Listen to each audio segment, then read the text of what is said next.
कहाँ गई भाभी? ना ही तो भैया दिखाई दे रहे हैं और ना ही भाभी दिखाई दे रही है। नमस्ते बहन जी। भाभी, भैया कहाँ हैं? दिखाई नहीं दे रहे। अरे दीदी, इस टाइम आपके भैया घर पे थोड़ी ना मिलेंगे आपको। वो तो काम में बिजी हैं, बाहर हैं, और घर में भी सब लोग काम में बिजी हैं, कोई फ्री नहीं है घर पे। हाँ भाभी, ये बात तो सही है। आजकल कौन फ्री है? आज के टाइम में सब लोग बिजी हैं, सब अपने अपने काम में व्यस्त रहते हैं। और बताओ भाभी, गुड्डू अंजलि के घर पे गया है क्या? अरे हाँ, अभी बाहर ही तो देखा था आपने, बताया नहीं था क्या आपको? अंजलि के घर पे जा रहा है। अरे बहनों को भी तो इंतजार रहता है, आपको पता नहीं है क्या? तीज है, अंजलि का पहला सिंधारा है ये, तो वहाँ पे भी तो जाना जरूरी है ना। अरे हाँ भाभी, ये बात तो सही बोल रही हो आप, बहन बेटी को तो इंतजार रहता है। भाभी, इस बार सावन में आपने मेरे घर की तरफ भी चक्कर नहीं लगाया, इसलिए मैं भी उदास हो गई थी, इसीलिए तो मैं खुद चली आई आप लोगों के पास। मन तो उदास होगा ही ना, क्यों नहीं होगा। इस बार सावन में घेवर जो नहीं गया। एक बात है ना, वो सुनो बहन जी, अब हमारी रिश्तेदारी है ना, वो हो गई है बड़ी। आपको तो पता ही है, मैंने बेटे की भी शादी कर ली और बेटे की भी शादी कर दी। अब बेटी के यहाँ तो तीज त्योहार तो देने ही पड़ते हैं ना। अब आप ना बहन जी, ये सिंधियारे का इंतजार करना तो छोड़ ही दो।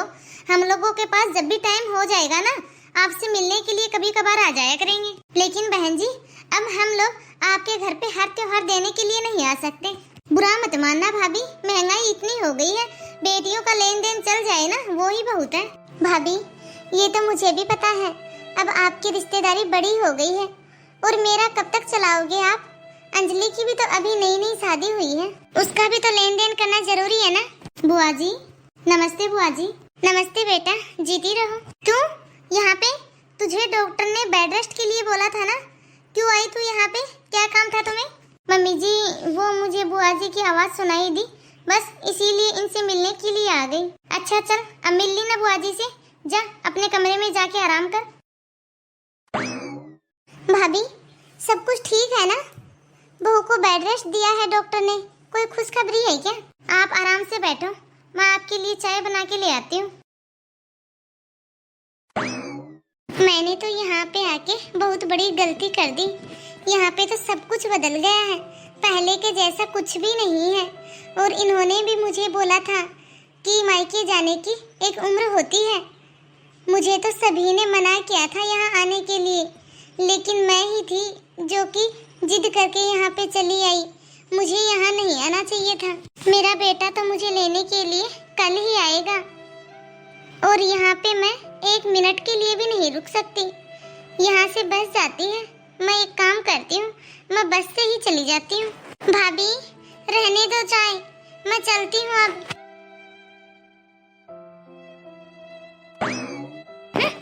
बला टली सर से। अरे बहू, क्या चाहिए तुझे? तू बार बार क्यों उठ रही है? अरे मम्मी जी, बुआ जी कहाँ पे है? दिखाई नहीं दे रही हो। अरे बेटा, गई वो तो अपने घर। लेकिन मम्मी जी, अभी अभी तो आई थी बुआ जी, और उन्होंने तो चाय पानी भी नहीं पिया, फिर इतनी जल्दी कैसे चली गई बुआ जी? अरे बहू, अब तुझे क्या बताऊं, बुढ़ापे में भी सिंधारा लेने के लिए आई थी अपना। इस बार मैंने घेवर का डब्बा जो नहीं भेजा उसके घर, बस वो तो वही लेने के लिए आई थी। कौन सा हम सबसे मिलने के लिए आई थी? अब बुरा माने तो माने, गुड्डू सामान लेके जा रहा था अंजलि के यहाँ, सामने से आ गई और टोक दिया कि अंजलि के यहाँ तो भर भर के थैले जा रहे हैं। अरे उसे भी तो सोचना चाहिए, इनका तो अब बुढ़ापा आ गया है, इन्होंने तो पूरी जिंदगी भर लिया है, और मेरी बेटी का तो ये पहला सिंधारा है।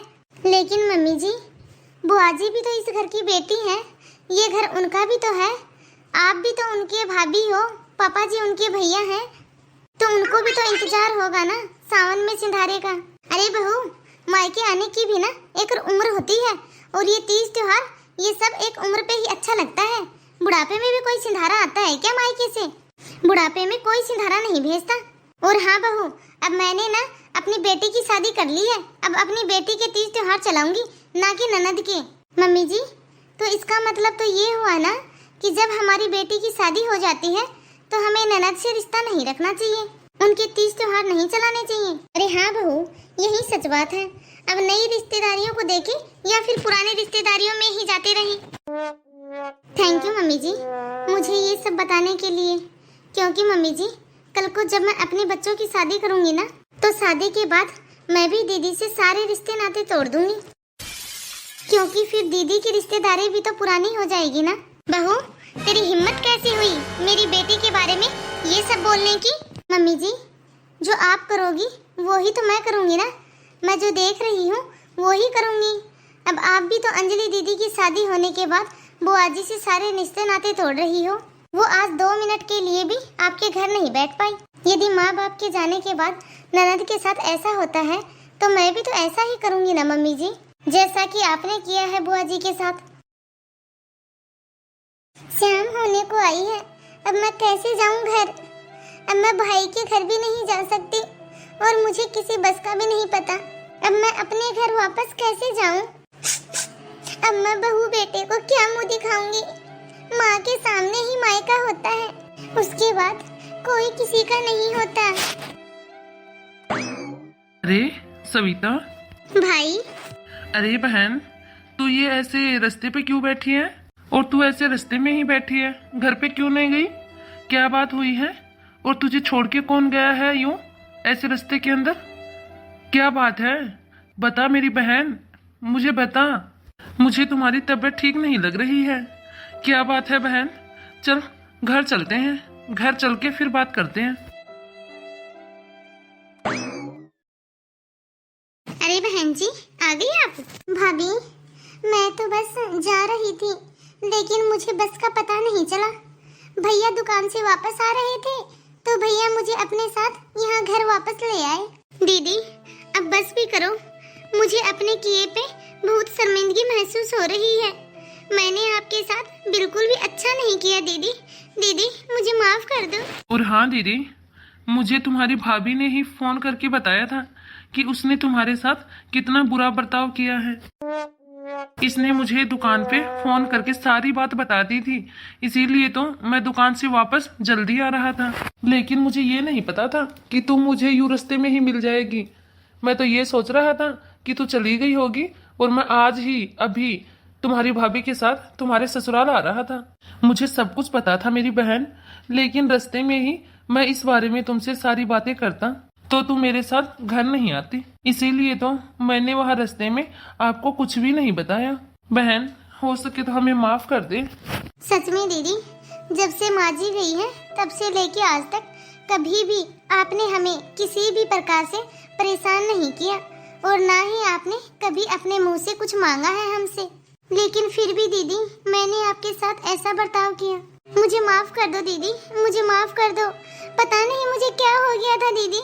आपको सच बताऊं भाभी, आपकी नंदोई ने तो मुझे पहले ही मना कर दिया था कि इस उम्र में मायके जाना सही नहीं है। और आपको तो पता ही है भाभी, मेरे घर में किसी भी तरह की किसी भी चीज की कोई कमी नहीं है। लेकिन ये सावन का महीना और ये तीज त्योहार मायके की याद दिला ही देते हैं, चाहे कितनी ही उम्र क्यों ना हो जाए। हाँ दीदी, मुझे पता चल गया है सब, क्योंकि आज मेरी आंखें मेरी बहू ने खोली हैं। आज बहू ने मुझे एहसास करवाया है कि मेरे मरने के बाद मेरी बेटी के साथ वो भी वैसा ही व्यवहार करेगी जैसा कि आज मैंने आपके साथ किया है। तो मेरी बेटी के ऊपर क्या बीतेगी? अरे अब बस भी करो तुम दोनों, बहुत हो गया, अब छोड़ो इस बात को। और हाँ बहन जी, अभी तक तो आप अंजलि की और गुड्डू की बुआ थी, अब आप गुड्डू के बच्चों की भी बड़ी बुआ बनने वाली हो। अच्छा भाभी, ये तो बहुत खुशी की बात है। हाँ तो दीदी, अब आपकी भी जिम्मेदारी बढ़ गई है। बहू का जापा अब आपको ही करना है। अब आपको तो पता ही है दीदी, अंजलि की भी अभी नई नई शादी हुई है, तो उसको तो मैं ज्यादा दिन के लिए बुलाऊंगी नहीं। तो दीदी, अब आपको ही आना पड़ेगा। वो तो बस 8-10 दिन के लिए ही आएगी। अब तो बहू का जापा आपको ही करना होगा दीदी। अरे हाँ भाभी, क्यों नहीं, मैं जरूर आऊंगी। अच्छा तो दीदी, अब आप बैठो, तब तक मैं खाने की तैयारी करती हूँ। वो क्या है कि दीदी, बहू को डॉक्टर ने थोड़ा बेड रेस्ट दिया है, अभी थोड़ी ही देर में आ जाएगी वो आपके पास। तब तक मैं आपके लिए खाना बना लेती हूँ। तो हेलो दोस्तों, कैसी लगी आप सभी को आज की हमारी यह कहानी? हम इस कहानी के माध्यम से आप सभी को बस यही बताना चाहते हैं कि आजकल लोग बोलते हैं कि एक उम्र के बाद मायके नहीं जाना चाहिए और माँ बाप के बाद मायका नहीं होता। लेकिन क्यों? आखिरकार वो भी तो उसी घर की बेटी है ना। हाँ, मानते हैं कि बेटे की शादी होने के बाद बुआ का इतना नहीं हो पाता है, लेकिन क्यों? एक उम्र के बाद खुद ही बुआ इतनी नहीं आती है। लेकिन जितना हो सके थोड़ा बहुत बुआ का भी करना चाहिए। अरे बुआ तो यदि आप प्यार से भी बुला लोगे उसमें भी बहुत खुश हो जाती है। तो दोस्तों, आप सभी को आज की यह स्टोरी कैसी लगी कमेंट बॉक्स में कमेंट करके अपनी राय जरूर दें और ज़्यादा से ज़्यादा इस वीडियो को लाइक और शेयर करें। यदि आपने अभी तक हमारे इस चैनल को सब्सक्राइब नहीं किया हो तो फटाफट से बेल आइकन दबा के चैनल को सब्सक्राइब करें। तो बाय दोस्तों, अब मिलते हैं अगले वीडियो में। तब तक आप इस वीडियो को देखिए और एंजॉय कीजिए।